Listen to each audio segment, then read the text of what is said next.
Today's Q&A is about tea, and the question is, can you purchase tea without hashgacha? Well, tea bags for plain black, white, or green tea are acceptable without any hashgacha. They're just made from dried tea leaves, particularly from orange pico leaves, and don't have any kashrus concerns.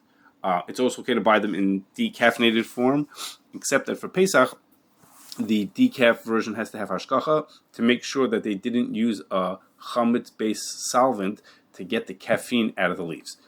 Now, that's all true if you just have plain leaves. But if you add something to the leaves, then you need hashgachas. So some simple examples of things that they would add to leaves is chai tea or herbal tea or iced tea mixes. They're often more than just tea leaves, dried tea leaves. And if you look at the ingredient panel, you'll right away know whether there's other things there besides just tea leaves. Two types of tea that often or sometimes fall into this are Earl Grey tea and rooibos tea. I hope I pronounced that right.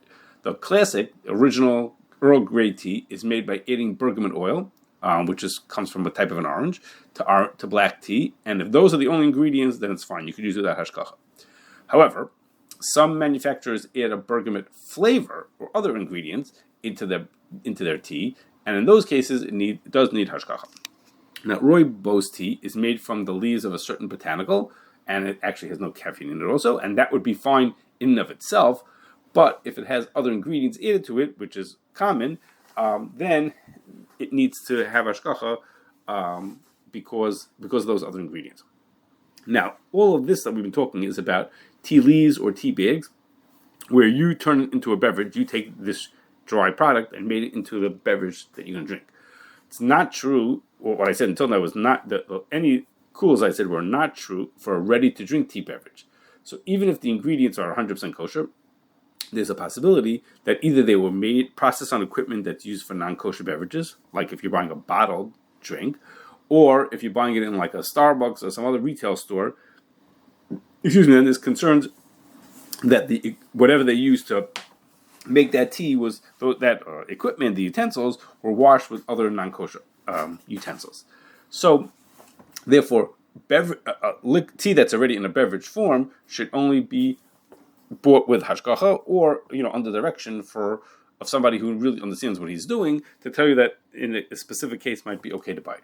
Now, whichever tea you buy, there is a question, not directly kashrus, but somewhat related, which is which bracha acharona to make after you drink the tea.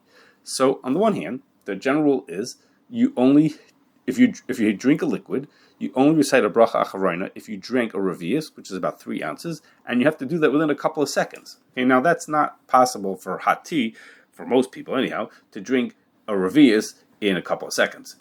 But on the other hand, it could be that requirement of drinking the revius in a couple of seconds doesn't apply to hot beverages, since typically you drink them very slowly.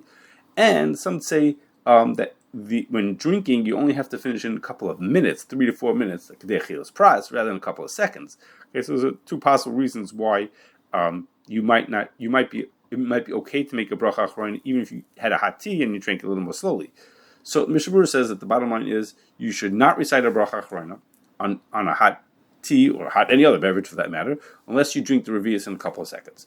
So he says, therefore the people who are particular or more scrupulous what they'll do is they'll wait till the beverage cools down a certain amount, or at least some of it cools down, so they could drink the last couple of ounces in that short amount of time, so they'll be able to make a burn of nefashos. Now, as relates to Shabbos, the Mishabur says that tea leaves are considered kali habishul, which is something that cooks really easily, and therefore tea leaves or tea bags cannot be put into a kli rishon or a kli sheni on Shabbos. A kli sheni means is not the pot where the water was cooked, but even to a second cup. Like you take the hot water from a kettle and pour it into a cup, that's a kli sheni. You can't put the tea leaves into that. Rather, the Mishmur says what you should do is you should pre-cook the tea leaves before Shabbos and make an essence of a tea essence before Shabbos, like a concentrated tea liquid, and then some of that liquid could be put into a kli sheni of hot water on Shabbos. Now, some people say that this issue about you can't put tea leaves even into a kli sheni is specific to a kli sheni, but you would be allowed to put it into a kli shlishi, a third cup. So you can't put it into the original pot where the water was cooked, the kettle. That's a kli rishon. You can't put it into the cup that you poured it into from that kettle. that would be a kli sheni. But you could put if you pour from that cup into another cup, now that would be a kli shlishi. Then some say that would be okay. Others say you can't make it even in a kli shlishi either. Kali bishul, no matter how many cups you pour it into, you still can't do it. So, as with many things, ask your rabbi about whether this is or is not permitted for you to do.